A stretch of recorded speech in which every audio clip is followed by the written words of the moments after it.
Hello guys, welcome back to crick talks with Kiran. ജയ്പൂരിലെ സവായ് മാൻസിംഗ് സ്റ്റേഡിയത്തിൽ രാജസ്ഥാൻ റോയൽസിനെ തകർത്തെറിഞ്ഞ് മുംബൈ ഇന്ത്യൻസ്. മത്സരത്തിന്റെ സർവ്വ മേഖലകളിലും മുംബൈ ഇന്ത്യൻസ് സർവാധിപത്യം പുലർത്തിയ മത്സരത്തിൽ 100 റൺസിനാണ് രാജസ്ഥാൻ റോയൽസിനെ അവർ തോൽപ്പിച്ചത്.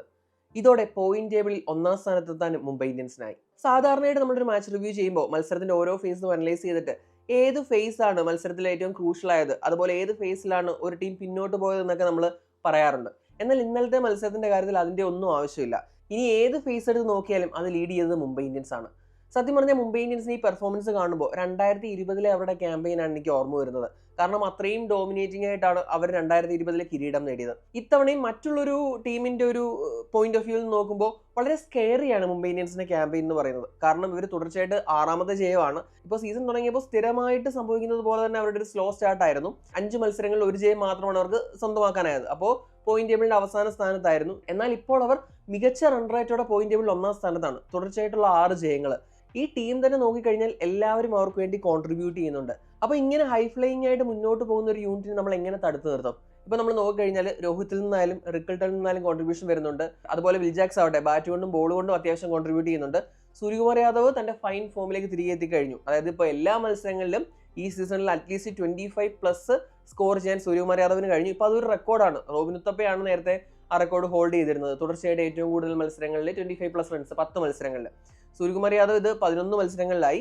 ഇനി അത് കഴിഞ്ഞിട്ട് ഹാർദിക് പാണ്ഡ്യ ആയാലും തിലക് വർമ്മ ആയാലും നമാൻധർ ആയാലും കോൺട്രിബ്യൂട്ട് ചെയ്യുന്നുണ്ട്. ബോളിംഗിലേക്ക് വന്നു കഴിഞ്ഞാൽ ട്രെന്റ് ബോൾട്ടും ബൂംറയും മികച്ച ഫോമിലാണ്. അതുപോലെ തന്നെ ചഹാർ ഇടയ്ക്ക് എക്സ്പെൻസീവ് ആവുന്നുണ്ടെങ്കിലും വിക്കറ്റ് എടുക്കുന്നുണ്ട്. അതുപോലെ സ്പിൻ ഡിപ്പാർട്ട്മെന്റ് നോക്കി കഴിഞ്ഞാൽ ഇമ്പാക്ട് പ്ലെയർ ആയിട്ട് വന്ന് കരൺ ശർമ്മയൊക്കെ മികച്ച പ്രകടനമാണ് കാഴ്ചവെക്കുന്നത്. ഇനിയിപ്പോൾ വിഘ്നേഷ് പുത്തൂർ റൂൾഡ് ഔട്ട് ആയി. പക്ഷെ അവർക്ക് ഓൾറെഡി മിച്ചൽ സാൻഡർ ഉണ്ട്. അതുപോലെ ടീമിലേക്ക് വന്ന കോർബിൻ ബോഷും ഡീസന്റ് ആയിട്ടുള്ള കോൺട്രിബ്യൂഷൻ നൽകുന്നുണ്ട്. ഇപ്പോൾ ബാറ്റ് കൊണ്ടും ബോൾ കൊണ്ടും തിളങ്ങാൻ കഴിയുന്ന താരമാണ് നമ്മുടെ കോർബിൻ ബോഷ് എന്ന് പറയുന്നത്. അങ്ങനെ നോക്കിക്കഴിഞ്ഞാൽ സ്കെയറിയാണ്. ഇപ്പോൾ ബാറ്റിംഗ് തന്നെ ഇപ്പോൾ നമ്മൾ ചില ടീമിനെ പറ്റി പറയും, അവരുടെ ഒരു ടോപ്പ് ഓർഡർ പിടിച്ച് കെട്ടിക്കഴിഞ്ഞാൽ, ഫോർ എക്സാമ്പിൾ ജിടിയുടെ കാര്യം പറഞ്ഞാൽ അവരുടെ ഒരു ടോപ്പ് 3 പെട്ടെന്ന് ഒരു 6 ഓവറിനുള്ളിൽ വിക്കറ്റ് പോയി കഴിഞ്ഞാൽ നമുക്ക് ഒരു പരിധി വരെ അവരെ തടഞ്ഞു നിർത്താമെന്ന്. കാരണം ഒരു ബൾക്ക് ഓഫ് ദി സ്കോറിംഗ് ജിടിക്ക് വേണ്ടി ചെയ്യുന്നത് അവരുടെ ടോപ്പ് 3 ആണ്. എന്നാൽ ഈ ഒരു യൂണിറ്റ് നോക്കിക്കഴിഞ്ഞാൽ ഓക്കെ, ആദ്യം ടോപ്പ് 3 നമുക്ക് രോഹിത് ശർമ്മയും റിക്കിൾട്ടനെയും വിൽജാക്സിനെയും പെട്ടെന്ന് ഔട്ടായി കഴിഞ്ഞാൽ പിന്നെയുണ്ട് സൂര്യകുമാർ യാദവ്, തിലക് വർമ്മ, ഹാർദിക് പാണ്ഡ്യ, നമാൻധർ എന്ന് പറഞ്ഞിട്ട് അവർ 4 പേരും ഫോമായാൽ തന്നെ മികച്ചൊരു സ്കോറിലെത്താൻ കഴിയുന്ന ഒരു യൂണിറ്റ് ആണ് മുംബൈ ഇന്ത്യൻസ് എന്ന് പറയുന്നത്. അപ്പോൾ ഈ ഒരു വിന്നിംഗ് മൊമെന്റത്തിൽ പോകുന്ന ഇവരെ തടുത്തു നിർത്തുക എന്ന് പറഞ്ഞു കഴിഞ്ഞാൽ കുറച്ച് ടഫായിട്ടുള്ള പണിയാണ്. എന്തായാലും ഒരു പ്ലേ ഓഫിലെത്തും. ഒരു ടോപ്പ് 2 പൊസിഷനിൽ തന്നെ ഇവർ ക്വാളിഫൈ ചെയ്യുമെന്നാണ് ഞാൻ പ്രതീക്ഷിക്കുന്നത്. ഇനി ഇന്നലത്തെ മത്സരത്തിലേക്ക് വന്നാൽ ടോസ് നേടിയ RR captain Riyan Parag bowling ആണ് തിരഞ്ഞെടുത്തത്. നമ്മൾ പ്രതീക്ഷിച്ചിരുന്നത് പോലെ തന്നെ സഞ്ജു ഇന്നലത്തെ മത്സരത്തിലും കളിച്ചില്ല. മുംബൈ ഇന്ത്യൻസ് ബാറ്റിംഗ് ഇറങ്ങി കഴിഞ്ഞപ്പോൾ അവർ ആദ്യത്തെ 3 ഓവർ കോഷ്യസ് ആയിട്ട് തന്നെയാണ് കളിച്ചത്. ഇപ്പോൾ കളി കണ്ടവർക്കറിയാം, മാച്ചിന്റെ സ്റ്റാർട്ടിങ്ങിൽ സവായ് മാൻസിംഗ് സ്റ്റേഡിയത്തിൽ സ്ട്രോങ് വിൻഡ് ഉണ്ടായിരുന്നു. അപ്പോൾ അങ്ങനെ വന്നപ്പോഴേക്കും ആർച്ചറിനായാലും ഫസൽ ഹഖ് ഫറൂഖിക്കായാലും നല്ല ലാറ്ററൽ മൂവ്മെന്റ് കിട്ടി. ആ സമയം മുംബൈയുടെ ഓപ്പണേഴ്സ് രോഹിത് ആയാലും റിക്കിൾട്ടൺ ആയാലും കുറച്ച് കോഷ്യസ് ആയിട്ടാണ് കളിച്ചത്. അവർ 3 ഓവറിൽ 16 റൺസ് എടുത്തുള്ളൂ.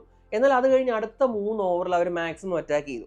ആ 3 ഓവറിൽ പിറന്നത് 42 റൺസാണ്. അങ്ങനെ വന്നപ്പോഴേക്കും പവർ പ്ലേയിൽ 58 റൺസ് എടുക്കാൻ അവർക്കായി. പിന്നീട് ഇങ്ങോട്ട് അവർക്ക് തിരിഞ്ഞു നോക്കേണ്ടി വന്നില്ല. ഓപ്പണിംഗ് പാർട്ണർഷിപ്പ് തന്നെ 100+ ആണ്. 116 റൺസാണ് അവർ ആ പാർട്ണർഷിപ്പിൽ കൂട്ടിച്ചേർത്തത്.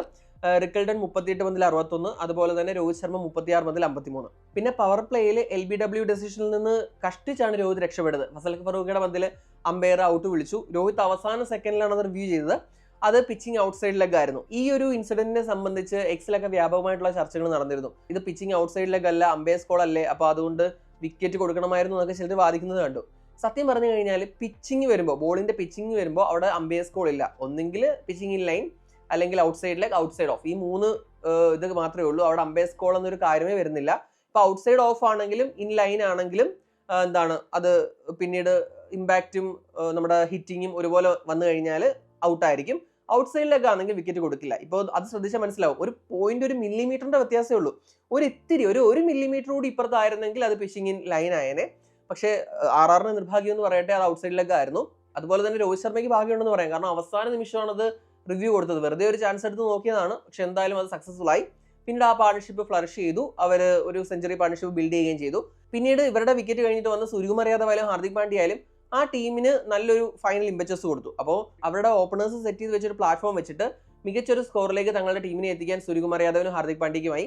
ഇരുവരും ഐഡന്റിക്കൽ ആയിട്ടാണ് സ്കോർ ചെയ്തത്. രണ്ടുപേരും 23 മുതൽ 48 റൺസാണ് എടുത്തത്.